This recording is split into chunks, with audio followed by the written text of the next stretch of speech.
waxaa noo suurto gashay in aanu kulan kooban ama warays yar oo gaaban aanu la yeelano gudoomiyaha degmada Gabiley Marwo Khatre Xaaji Geyd oo run ahaantii intii aan magaalada soo marmarin aan ku aragnay waxyaabo fara badan oo mashaariic horumarina Khatre ugu horreyn waxaan ku weydiin lahayn muddada gaaban ee aad joogtay hadda waxaan leeyahay dhowrka bilood aad joogtay mashaariicda ay dawladda hoose qabatay ee ay degmada Gabiley ka fulisay maxaa ugu waaweyn imika 3 bilood bay dhamaaday muddada aan joognay xaqiiqatan mashaariic badan ayaa noo hirgashay wadada 2 kiiloomitir oo noo dhamaatay madaxweynaha Jamhuuriyadda Soomaaliland baa noo furay meel kale oo isaguna gawaarida aan ku xareysano oo geerasha ayadana noo dhamaatay madaxweynaha noo furay hool weyn oo aan ugu talagalay in golaha deegaanka uu ku shiro mar labaad baahi badan oo iyadana magaalada taalo hoolka baahi badan loo qabay baa jirtay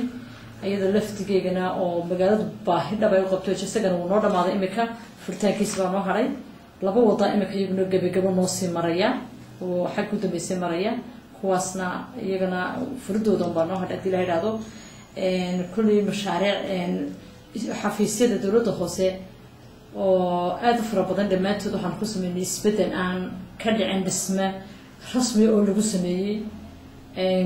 gidaarada baan duminona naajifin qolof adu dhismo fara badan baan ku sameynay dhamaantood iyagana laba xafiis baan noo haray dhamaad bay imika noo taagan yihiin marka dawladda hoose laga baxo waxaan ku soo wareejinay diirar ayna hore u lahaan jirin dawladda hoose waayo dadka ayaa daaqadaha soo taabi jiray oo mushkilad badan lagu hayay masaakiinta ama dawrsanaysa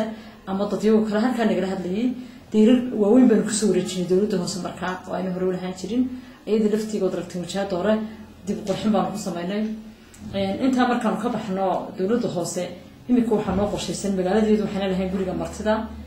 ama golaha deegaanka ay ku shiraan oo nagu kira ah ka laftiisa waxaan rabnaa inaan isagana guri ay dawladda hoose leedahay oo degmada Gabiley ay leedahay inaan imika isagana aan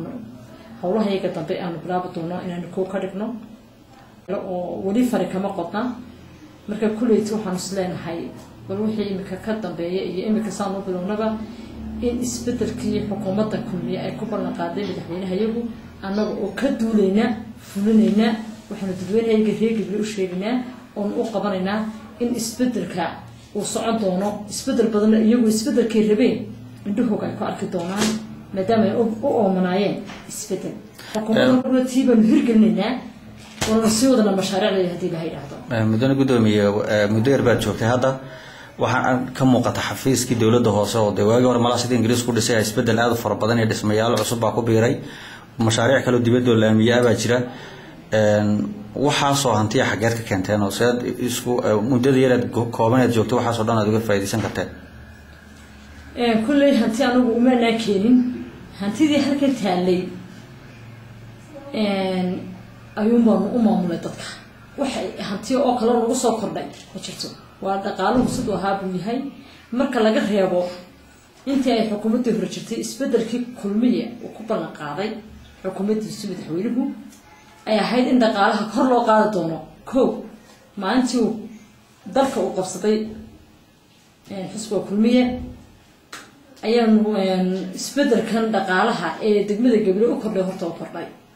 way lebilaab oo kale ayaa isbedel anaga noo kordhay xagga dhaqaalaha taasoo ahayd waxyaabaha xukuumadda ka jirinay oo noo suurta gashay waxa noo suurta gashay inay horta dhaqaalaha isbedel kale ay xukuumadda soo yiso way dawladda hoose awal wixii u soo weynayay saan ku sheegay 3 bilood 2 bilood ugu yaraan ay maraysaa marka maadaama isbedelka xukuumaddu waxay loo ballan qaadaysaa ay noo soo hoysay annaguna oo ay walibana muddo aan isbedelka ayna dhicin sidii loo fulayay xukuumadda noogu ballan qaaday xukuumaddu fulisayda shuruudaheedii oo ahayd in isbedel laga sameeyo dhaqaalaha wax lagu sameeyaa laakiin ma hirgelin sidii loo baahnaa ma hirgelin anagu laakiin maadaama aanu nahay xildhibaanadii ka soo baxay xisbiga kulmiye kuna jiray dadkana wacyigelinta badan ku sameey jiray wixii dadka loo sheegay inaan hirgelino dhaqaajino ayuu ma xooga saarnay intii uu kulmiye intuu jiray isbedelka dhaqaalaha yimidna waanu maamulo si fiican waanu maamulo waxa muuqata magaalada Gabiley inay lafteedu ballaaratay oo gaadiid magaalada dhexdeeda ka shaqeeyo bajaaj yar ka mid ah ku arkay ma internet ugu xilka qabatay un bay hawlaasna soo kordheen bajaajta lafteeda horta anagu magaalada ma soo iibinay shirkad baa ka mas'uula وكانت هوشة لكن واحد صورة قال كنا قطعي أنت اللي مكان أنا بحرك هي ما دام المجال اللي ميجاتي بتشارت صورة قلبي كنا قطعي لكن وحنا والمركل تنسكو صراحة أنا قلق وقله سجت رجع بتشارت ده وحنا مركلين جوارد وين إسكنبوي كوكدد مشري مركان ما أنت لكن لما ذاك قعدوا وحنا السيبوناك إنه قلاد أصلا إنه كانت بتشارت أنا قلنا أن اللاميدي هرجلنا أي مرة بتشارت مدن خطر جودها مركز سومالان لا واحد هي قدوميها كليه دمر ka soo jeeday degmada Gabileyna maarta gudoomiye waxaana muuqatay inaad gudoomiyaashii facaaga ahaa isku dawladaha hoose ahaydeen inaad ka badisay marka rag fara badan oo gudoomiyaal oo mudooyin fara badan magaalooyinkooda soo xukumayo horumarka iyo mashaariicdaas aanay jirin maxaad kula dardaarmaysaa sidii ay mashaariicdooda u manage gareyn ama u maareyn lahaayeen horta kulli anu gudoomiyaasha سيدا ذكر كسان وماركو كنتم ياش هؤلاء أظفر بضم القبتين حقيقيا أنتي قولها دجانك لا طورتي لما انطلق شقوين بدأ بكير كلاي أظفر بدأ بكير كلاي هديان كوكوسو قاتم بجارة دنبك هرجيس عاصمتي لوري الصد اللامي بلقاء هرجدي مع أن تي فيه كده ولي أنت اللامي تري أنت وما يحيقوا بحيتك بحني وكوبي الصد اللامي هرجيس أنت اللامي الهد ولا سكيق أنا لما اللامي ولا ليه بلحمل شرين مركب معني وحن السويدية بركة غاركود من مجالنا ويناتي الله معنيه حفتي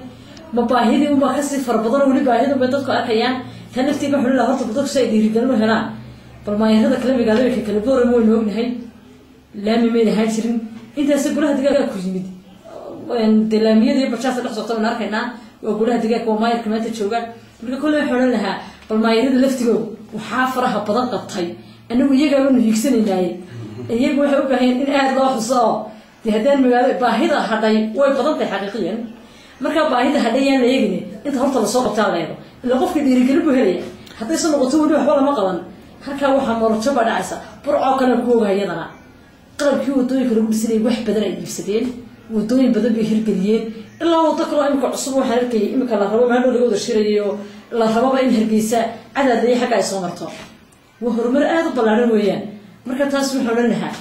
الروح بنصلنا ما يهذا هي سدي ما يهذا لفت جوجا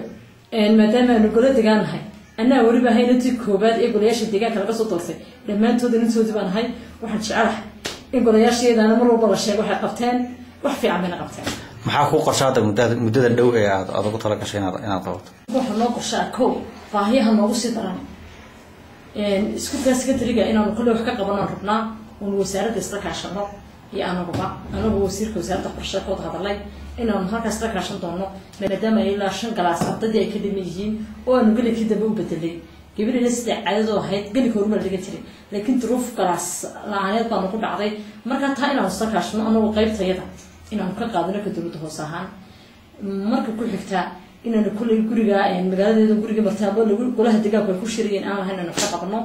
in UNICEF aan isla kaashano xabaalihii isku kaniici leeyahay oo isa soo galay xabaalihii aad ugu durkayaan anigoo uga faa'iideysanay fariinteeda loo dadweynaha reer Gabley xabaalo cusub oo ibni baa jirta xabaalaha cusub ee ibni ilaa imika dadkii wali lagu ma aasayo dawladda hoose ay dawladda hoose ay bisay marka talaftiyo dadka xabaasha loo heliyay arrinta tama garanayo xabaalihii cusub waa la tiglayba marka talaftiyo dadku inay xabaalaha cusub tagaan si ay iskuulka ugu joojiyeen xabaalaha ku socda marka taas kulli waxa loo qorshaysan hawlo fara badan way anaga magaaladeeda wali wax qabadkii farka maana darsadaan aanu aaminsanahay wax badan baahiyo badan baa yaala kulli mashaariic badan in koona filaynaa oo qolyahaydii naga caawin doonaan insha Allah waxa rajaynaynaa maadaama anagu markii hore wax qabanay inuu nimka xagga hay'adaha iyaga laftigooda wax badan iyagoo hay'adaha laftigoodna tixgelinaya genderka waxaan leenahay dad rag ma yiridu la shaqeyn jirteen dumar ma iyagana la shaqeeya qalitaas ayaynu ku dardaarnaha inuu sidina UNICEF ugu horeysay rajo fiican baan ka qabnaa marka kulli insha Allah waxaan leenahay macallimiinta saxaafadda ah ku soo dhawaada idinkuna markasta waxaad isku daydaan bana dadkeenu ma jeclaba yo taqeeyaysiga saakin jaraadka ku arkayeen barasaabkii Gabley iyo maayirkii Gabley oo is haysta arrintan meel aliyaala meel laga keenay oo garoowna anaga saakashii tiradooda qabanay marka talaftiga saxaafad ahaan dadka faranteedin marnayay bal waxaad isku daydaan inaad waxyaabaha fiican dadka maskaxdooda dhisaya ilaa dadkeenii badan bay naga maqan qurbaha marka kulli waxaasna naxdin bay ku tahay حتى كما سوينا واحد شرا شيغو وحيابها aan jirin sariir had lahayn arrimaha kulliina naga laasaan taana waanu dowladda daarin lahayn xaaladda gobolkaygu guud ahaan aad bay iska fiican tahay haday bari iyo galbeed ba tahay xidhiidh fiican baa naga dhaxeeya marka kulli idinkana ugu soo dhaweynaa gobolka diisa